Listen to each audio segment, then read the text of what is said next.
Gardez-vous! Caserne de Ménilmontant à Paris, dans le 20e arrondissement. 150 pompiers et un service médical d'urgence prêts à intervenir 24 heures sur 24. Si, elles sont là.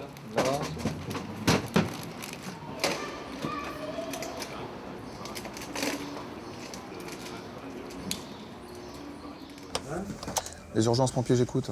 Oui, bonjour. D'accord, bon, calmez-vous. À quelle adresse êtes-vous, madame? 5e étage? D'accord, c'est votre enfant, quel âge il a? 13 ans? D'accord, vous êtes où? Vous êtes à la fenêtre, là? Vous le voyez en bas ou pas? D'accord, vous le voyez bouger? D'accord. C'est en façade ou c'est dans une courette intérieure? Courette intérieure, d'accord. Et là, vous le voyez en bas, il bouge, hein? D'accord. Le revêtement, c'est une surface bétonnée ou de la pelouse? De la pelouse? Très bien, bon, je vous rassure, les pompiers arrivent, hein? Nous arrivons immédiatement.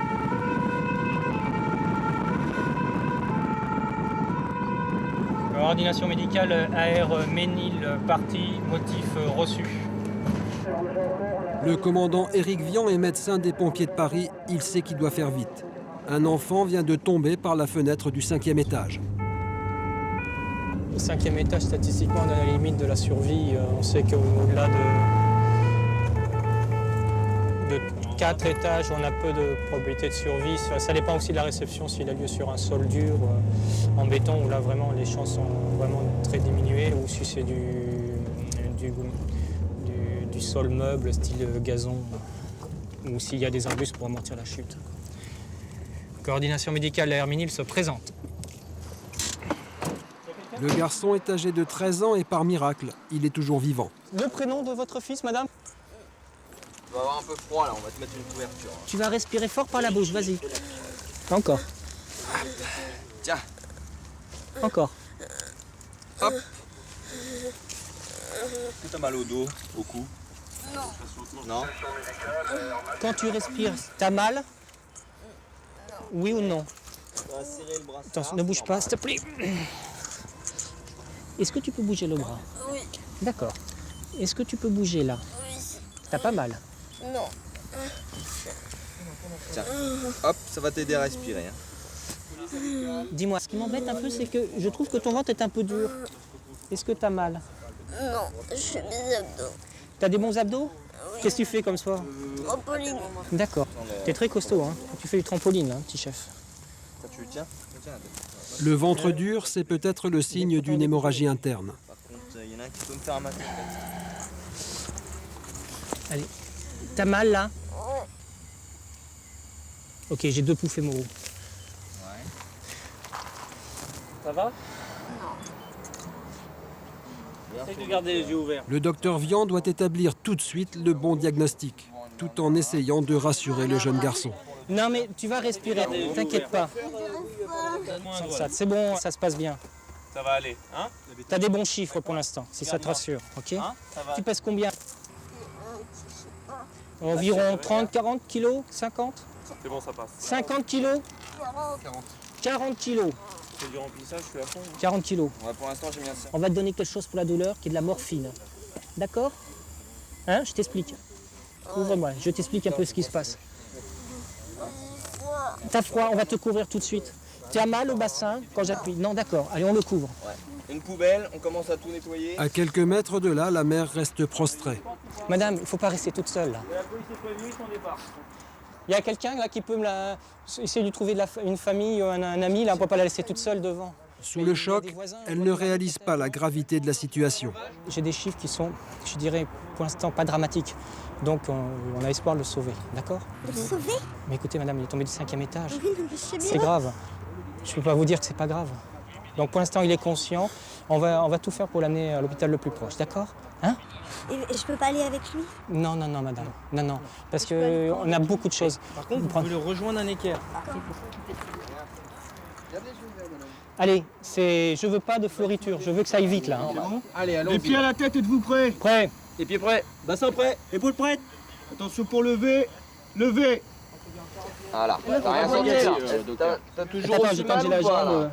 Tenez Tant un que j'ai petit la peu. jambe. Attends, on va le dégager du mur. Tu pourras plus T'as glisser toujours là. aussi mal? Ça va. Parle-nous un peu s'il te plaît. Tu vas pas dormir. Une fois qu'ils sont prêts, on y va. C'est le produit qu'on t'a injecté qui fait ça. Pour lever. Lever. Mets une main dessus. Attention, attends. Attention. Ah bah tu me connais. Ah là, chaque minute compte. On ne peut pas perdre une seule minute. Il faut anticiper d'emblée dès l'arrivée sur les lieux, voire même avant d'arriver. Préparer nos camarades hospitaliers à l'accueillir. Mais il faut penser aussi à la police qui nous ouvre la route, aux engins, au matériel. Malheureusement, ça fait partie du quotidien à Paris. Ça va un peu mieux, hein. Malheureusement, il y a beaucoup trop d'enfants qui sont défenestrés, qui se défenestrent accidentellement, avec des conséquences à chaque fois dramatiques.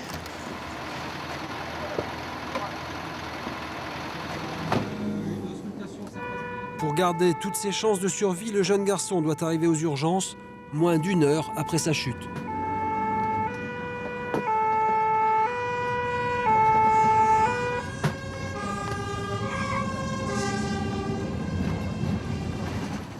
T'as moins froid? Ça va mieux que tout à l'heure? C'est évident. T'as toujours 80, combien de ça? Alors nous avons une fréquence Le docteur Vian contrôle en permanence les appareils de surveillance. Saturation à 99. Ok, Sous, parfait. tu regardes, ça doit être. Ok. Médine 16. Écoute, faut qu'on soit à 22-16 à l'hôpital, ça fera moins d'1 heure. Je sais bien, 10 minutes.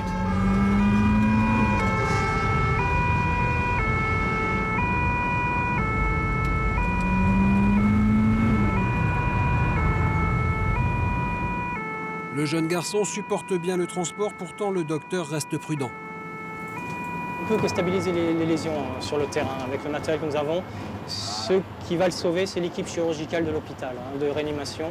C'est-à-dire que s'il y a une lésion hémorragique, il faudra intervenir et c'est que le chirurgien qui puisse le faire, surtout lorsqu'on a des hémorragies internes. En attendant, l'infirmier fait tout pour empêcher le jeune garçon de sombrer dans le coma. T'es en quelle classe là? En 4e? T'as des bonnes notes? Ça se passe bien? Moyen? Hein? Ouais, Ça se passe moyen à l'école? ouais, Oui, pourquoi? Il y a un professeur qui est pas gentil? non. Je sais pas. Non, ils sont gentils. Mission accomplie, le jeune blessé arrive à l'hôpital moins d'1 heure après sa chute. L'équipe de réanimation va prendre le relais. L'an dernier, en France, plus de 300 jeunes enfants sont tombés par les fenêtres. Un chiffre incroyable. Les pompiers savent que ces accidents, souvent dus à la négligence des parents, pourraient facilement être évités. Il faut répéter des choses simples. On ne laisse pas un enfant seul dans une pièce avec une fenêtre ouverte. On ne laisse pas d'objets, de meubles qui permettent à un enfant d'escalader le rebord de la fenêtre et lui permettent d'aller se pencher à la fenêtre. On ne met pas un lit près d'une fenêtre. On ne le laisse pas jouer sur un balcon. Et on lui explique dès qu'il est en âge de comprendre les gestes qu'il ne faut pas réaliser, notamment s'approcher d'une fenêtre qui est pour lui un monde merveilleux. L'extérieur est quelque chose de très intéressant, mais malheureusement très dangereux pour lui. Finalement, le jeune garçon a eu de la chance. L'hémorragie interne a été maîtrisée à temps. Il s'en tire avec une fracture à la cheville et quelques semaines de rééducation. Aux centrales téléphoniques des pompiers à la caserne Champéret, les appels continuent d'affluer. L'urgence aux pompiers, j'écoute. Allô? Bon, calmez-vous, madame, et donnez-moi l'adresse, s'il vous plaît. Il est conscient? Il parle, là? Est-ce qu'il y a du sang qui coule toujours? Oui, il y a le sang qui coule. On a un jeune homme en scooter qui a été renversé par une voiture. Il y a une femme qui a reçu des coups de couteau? Dans le ventre? Il y a une pièce, c'est agressé. À quelle adresse, monsieur? Ici à Place Brunei. D'accord, bon, les pompiers sont en route. Hein. Quand on fait le 18 sur son téléphone, l'appel arrive dans cette grande salle. Donc c'est valable pour les 4 départements de Paris. Et donc là, des pompiers prennent les appels et enregistrent l'appel sur l'ordinateur qu'ils ont à leur disposition et en fonction de la gravité des appels, envoient des engins de premier secours. Et si c'est plus grave, à ce moment-là, passe l'appel dans la salle qui est à côté, qui est la salle de coordination médicale, où 2 médecins sont de garde en permanence, avec également des stationnaires d'aide à la coordination médicale, qui traitent à ce moment-là les appels plus urgents, plus graves, et envoient des moyens médicaux s'il y a besoin. Relevage de blanche, précisez votre adresse. On est parti pour un noyer, apparemment pont de Tolbiac. Le chiffre donc qui est inscrit là correspond au nombre d'appels qui ont été traités depuis minuit précédent. Donc là, il est 21h30. Donc depuis minuit du jour dernier, 3000 appels sont arrivés ici dans la salle 18. Il y a entre 3000 et 5000 appels selon les journées. C'est assez variable, mais c'est quand même énorme. Il faut dire que certaines personnes à elles seules font grimper le nombre des appels. Pompier, j'écoute. Oui. C'est Madame Martin. Au mois de février, madame, vous avez appelé 474 fois. D'accord. Pour le mois de février, simplement.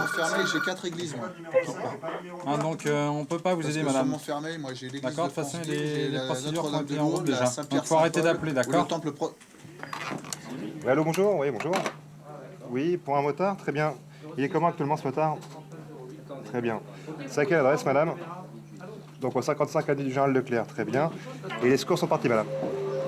Cette fois, il s'agit d'un véritable appel en urgence. C'est le docteur Asto qui décale, comme on dit chez les pompiers. Il est médecin militaire, lui aussi commandant chez les pompiers de Paris. Et malgré 6 ans de service aux urgences, à chaque départ, il ressent toujours les mêmes sensations. Il y a incontestablement une montée d'adrénaline parce qu'on ne sait pas du tout ce qu'on va trouver en arrivant sur place. Les pompiers de la caserne voisine sont déjà sur les lieux. Coordination médicale à Montreuil présentée. À première vue, le choc a été violent. À l'origine de l'accident, comme souvent, la vitesse. On va voir. Salut, c'est toi qui étais sur place? D'accord. Pourquoi tu l'as mis sur le côté? Le motard n'a pas perdu connaissance, il va pouvoir aider le médecin à établir son diagnostic. Est-ce que vous avez mal aux 2 jambes, monsieur? Les 2 jambes? Est-ce que vous avez mal au ventre, monsieur? Non, j'ai pas mal au ventre. Est-ce que vous avez mal au dos? Non, j'ai pas mal au Pas mal au dos non plus. Lâchez votre jambe, s'il vous plaît, que je puisse regarder. Ouais. Je sens mes jambes. Celui-là, il est cassé, mais là, je pense qu'il n'y a qu'une plaie. Parce que regarde, tu vois, la jambe, elle est pas très... Non, c'est possible. Il n'est pas ouvert, il n'y a pas d'os, là. L'homme a un fémur cassé, peut-être les 2. Là, le problème, c'est d'abord qu'il a mal, ensuite qu'il fait froid parce qu'il est sur le sol. Donc on va essayer d'immobiliser ces 2 fémurs, de le remettre sur le dos et de rapidement le mettre dans l'ambulance. Et puis ensuite, on refera un examen dans l'ambulance. Et ensuite, on ira dans un hôpital où il pourra être pris en charge par les chirurgiens et les réanimateurs. On le met sur le dos, mais en tenant les foyers de fracture. Donnez la main, là. Voilà. Avant d'être transporté dans l'ambulance, le jeune homme est complètement déshabillé. Une procédure classique, les médecins veulent vérifier que ses vêtements ne cachent pas d'autres fractures. On les fait glisser et on les met sur les jambes du pantalon anti-choc. D'accord? Tout le monde en position. Allez, on y va doucement. Allez, la tête c'est prêt. Tout le monde est prêt? Allez, on va doucement. Allez, attention pour tourner. Tournez. Voilà. Tu glisses. Le deuxième, tu le glisses, tu le laisses. Laisse-le au sol, laisse-le au sol. La manœuvre est délicate, mais les pompiers la maîtrisent parfaitement. Elle a été répétée des centaines de fois à l'entraînement. Envoyez.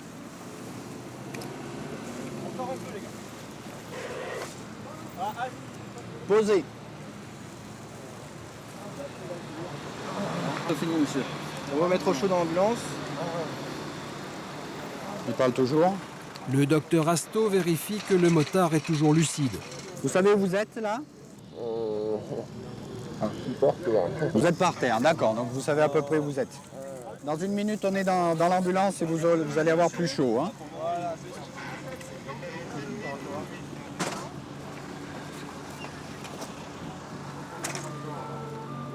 Pour soulager la douleur du motard, le docteur Asto va devoir prendre une décision délicate.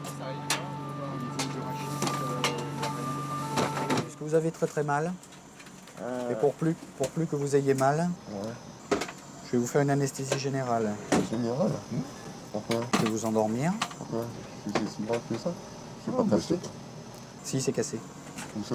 Au niveau du fémur. Au niveau du fémur? Ouais. Ok. D'accord. Alors, dans les perfusions, je vais vous mettre des produits, ça va vous endormir, vous vous apercevrez de rien. Hein? Ouais. Voilà. Et puis vous réveillerez. Je sens les jambes. Oui, vous sentez les jambes, mais tant mieux, tant mieux. C'est qui a fait une faute? C'est le gars, comment?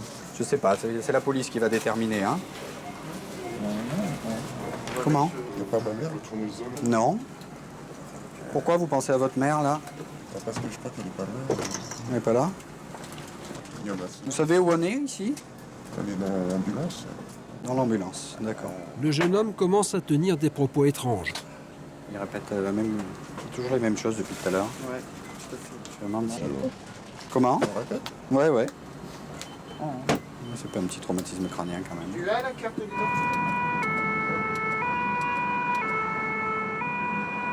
C'est à l'hôpital que les médecins vont vérifier s'il y a ou non traumatisme crânien grâce à des examens plus approfondis.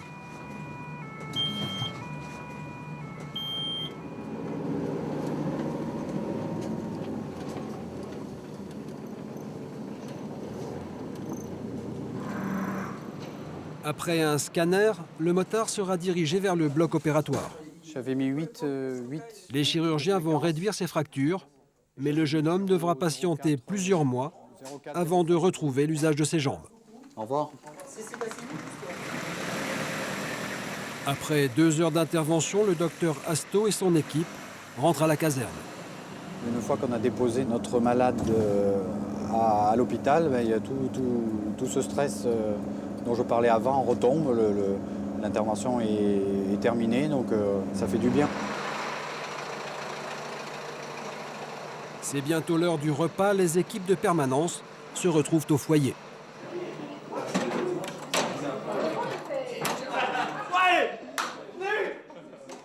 Ambiance virile, les pompiers de Paris sont des militaires.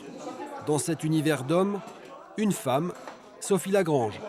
Elle est médecin et civile. Pourtant, elle a choisi de servir dans le corps des sapeurs-pompiers. Sinon, ça va pas aller, mon père, un truc nerveux, voilà. Voilà, et en plus, pour la t'es à fond là, au niveau développement des épaules? Si ma mère, elle me voit comme ça...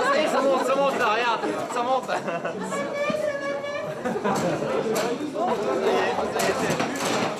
C'est important les moments de détente pendant une garde? C'est indispensable. Indispensable parce que des fois, c'est un peu difficile. Hein, alors on a besoin de baisser la pression. Et puis on est là pendant 1 jour, 2 jours, 3 jours. On a un peu besoin de se lâcher au bout d'un moment. On se retrouve ailleurs que dans un camion, on peut parler d'autre chose que du boulot. C'est intéressant, c'est ce qui crée la cohésion dans le groupe, quoi. Le foyer, c'est un endroit clé de la caserne. Le lendemain matin, Sophie est appelée sur un fait divers tragique à Montreuil, dans la proche banlieue. Une femme vient d'être poignardée en pleine rue par un déséquilibré.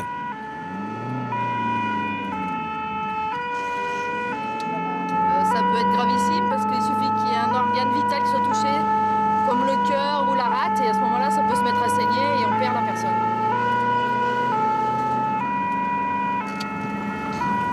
Coordination médicale, l'aire de Montreuil se présente. L'agresseur a pris la fuite, les policiers vont tenter de le retrouver. Bonjour. Les pompiers de Montreuil ont installé la victime dans leur véhicule de premier secours. A priori, la lame 10 cm, c'est un cran d'arrêt. C'est un cran, tu l'as vu là? Non, mais elle l'a décrit, ça fait D'accord. Bonjour madame. Voilà. Donc là, il y a plusieurs choses derrière. La blessure n'est pas impressionnante, mais la plaie est profonde. C'est par derrière que vous avez reçu les coups de couteau, madame? Ouais, gardez bien l'oxygène. Ouais. Pardon?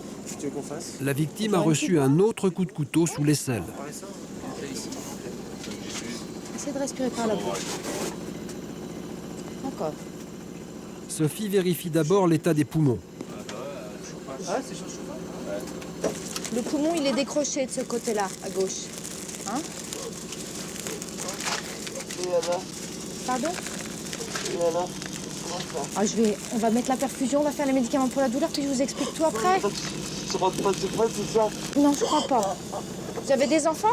Quelqu'un qu'il faut prévenir? Oui? Attends, fais voir. Quel âge vous avez? 37 ans. Vous avez le même âge que moi. Allez, ça va bien se passer, vous inquiétez pas. Ça fait très très mal.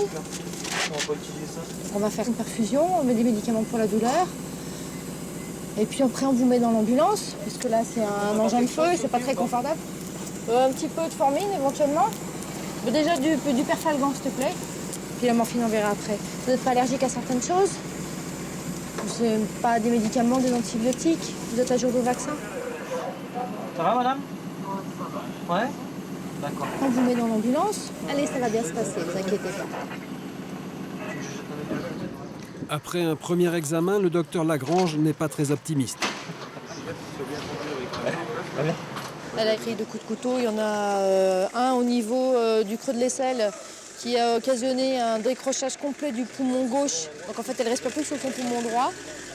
Il y a de l'air qui est passé, on appelle un pneumothorax. Et puis elle a une plaie au niveau de sa fosse lombaire gauche. Donc là-bas, il y a le foie qui est pas loin. Donc voilà, on peut aller dans les ennuis vite fait.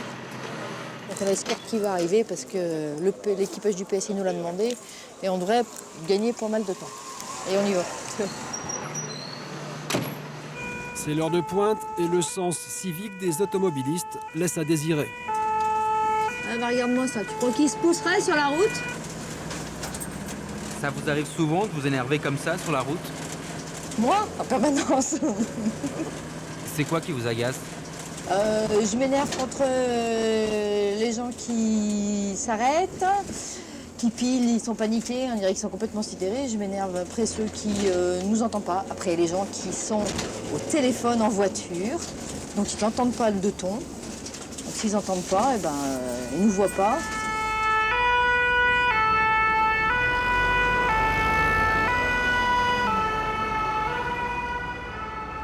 Au même moment, le docteur Vian intervient pour tenter de sauver un homme frappé par une crise cardiaque au volant de sa voiture.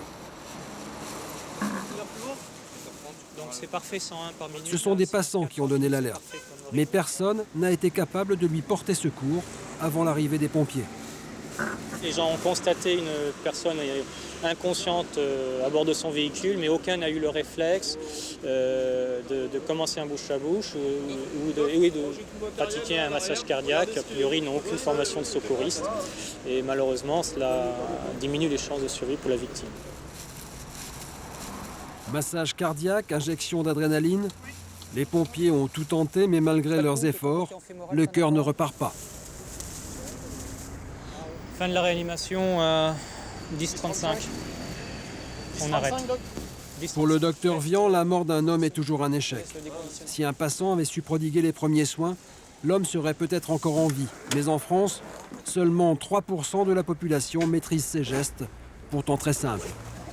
Ce sont des gestes qui sont accessibles à tout le public, du moment qu'il est formé rapidement.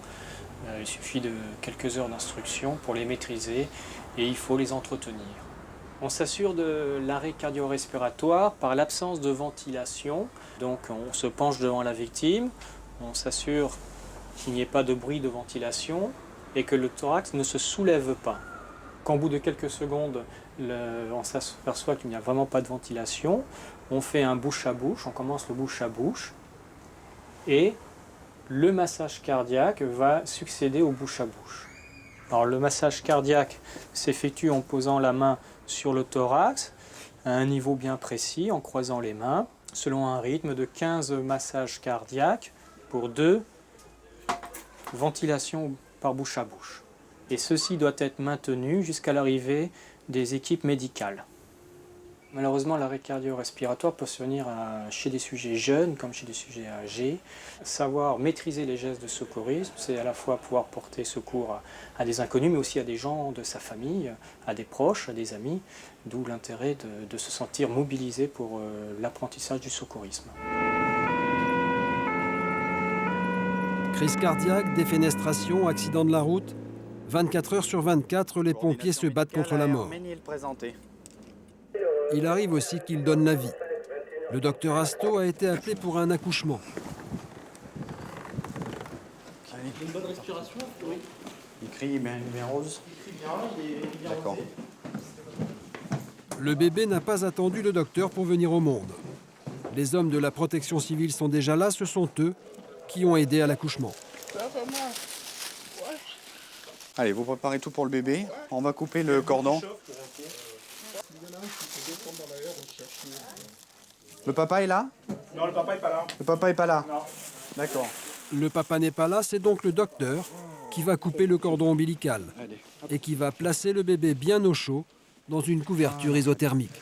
On va l'essuyer au maximum de l'autre côté. Ah, ça va, il est bien tonique, hein? Très bien. C'est toujours sympathique les accouchements quand ça se passe bien.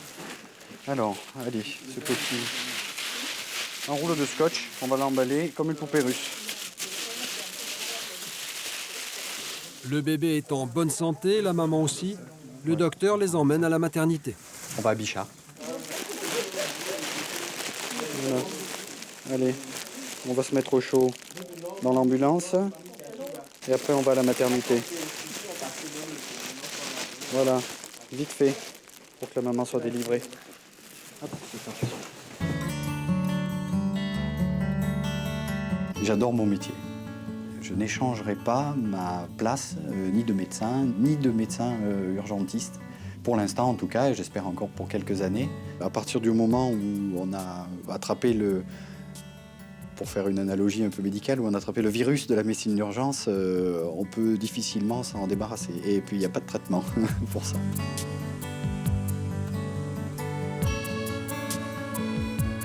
Notre but, c'est de soulager les victimes, d'essayer de sauver, oui, si on le peut. La satisfaction que nous ressentons tous, je pense, c'est surtout vraiment d'apporter à nos malades le réconfort. J'ai vu malheureusement une petite fille qui me demandait pourquoi je ne changeais pas le cœur de son papa, qui s'était arrêté.